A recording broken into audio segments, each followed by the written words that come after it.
हरे कृष्णा। आप सभी भक्तों का हार्दिक अभिनंदन व स्वागत। इस दास का आपके श्री चरणों में कोटि कोटि प्रणाम।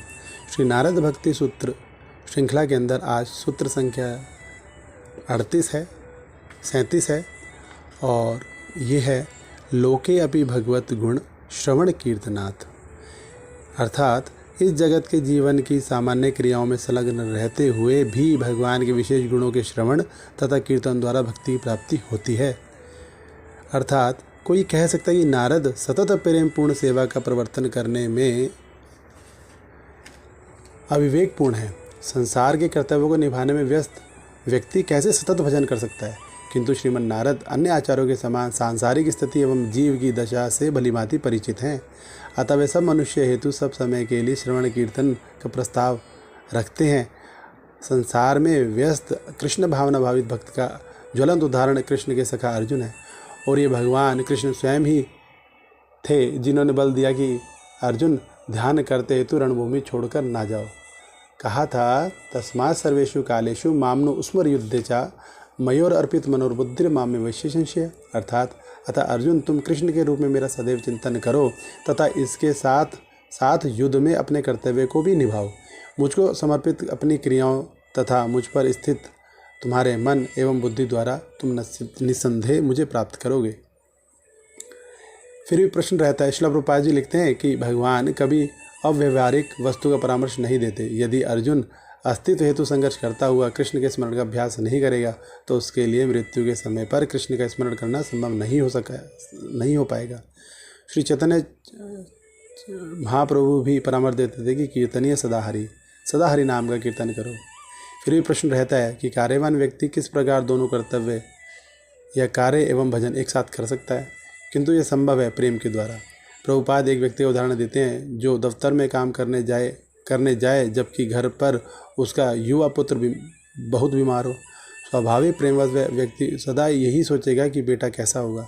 आचार्य द्वारा दिया गया एक अन्य उदाहरण एक विवाहिता स्त्री की पर पुरुष के प्रति आसक्ति संबद्ध है। अपने घरेलू कामकाज करते हुए पत्नी सदा अपने प्रेमी के बारे में सोचती है। वास्तव में वह अपने घर का काम और भी सावधानीपूर्वक करती है जिससे उसके पति को कहीं उस पर संदेह ना हो जाए। इसी प्रकार अपने भौतिक कर्तव्य को कुशलता से पालन करते हुए भी हमें सदैव परम प्रेमी श्री कृष्ण का स्मरण करना चाहिए। यदि हम कहें किंतु मैं कृष्ण के प्रति गाढ़ प्रेम से रहित हूँ तो वैदिक भक्ति ही एकमात्र समाधान है इसका। भक्ति की इस प्रशिक्षण अवस्था का उद्देश्य ही हमारा आदि भगवत प्रेम प्रस्फुटित करना है। जिस प्रकार माचिस की तिल्ली घिसने से अग्नि प्रस्फुटित होती है एवं समस्त भक्ति में अभ्यासों में श्रवण कीर्तन विष्णु स्मरण भगवान का श्रवण कीर्तन अग्रगण्य है। कोई भी ईमानदारी से ये नहीं कह सकता कि श्रवण कीर्तन के लिए उसके पास एकदम समय नहीं है। व्यस्त से व्यस्त लोग भी प्रतिदिन समाचार पत्रों तथा पत्रिकाओं हेतु समय निकाल लेते हैं एवं प्रायः सभी लोगों को दूरदर्शन देखने तथा गपशप का समय भी मिल जाता है। इसमें से बहुत सा समय भक्ति योग हेतु बचाया जा सकता है। एवं जब तक हम दफ्तर या फैक्ट्री में कार्यरत होते हुए भी कृष्ण को अपनी आय का एक अंश दान करते हों तो हम सोच सकते हैं कृष्ण ने मुझे ये विशिष्ट सेवा दी है। यदि अथक प्रयासों के बावजूद भी भक्त को अपने सामाजिक तथा व्यावसायिक कर्तव्य दुष्कर प्रतीत होते हैं तो उसे भिन्न प्रकार का जीवन यापन करने का विचार करना चाहिए। व्यक्ति को उग्र कर्म अर्थात उस काम धंधे से बचना चाहिए जो उसकी सारी उच्च शक्ति तथा पुण्य प्रवृत्ति निचोड़ ले। श्रीमद् भागवतम जी में श्रीमन नारद मुनि ने महाराज युधिष्ठिर को परामर्श दिया कि व्यक्ति को अपनी देह तथा आत्मा को संयुक्त रखने को पर्याप्त जितना ही कमाना चाहिए कि जितने में काम चल सके। मानव समाज में चतुर व्यक्ति को अपनी दिनचर्या अतीव सादी रखनी चाहिए। श्रील प्रभुपाद जी जिन्होंने श्री कृष्ण भावना भावित व्यवसायी के रूप में अनेक वर्षों तक कार्य किया था इस समस्या का यथार्थ समाधान सुलझाते हैं।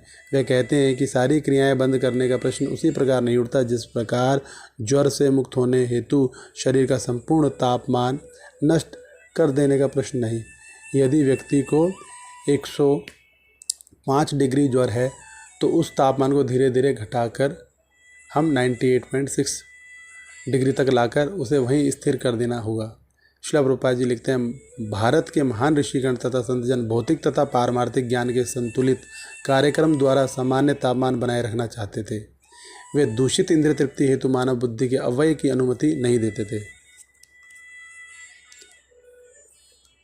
अधिकतर लोग धर्म को सहयोगी क्रिया के रूप में रख छोड़कर इंद्रिय तृप्ति तथा आर्थिक उन्नति को सर्वोच्च प्राथमिकता देने लगते हैं, किंतु यथार्थ धर्म आत्मज्ञान सर्वप्रथम होना ही चाहिए।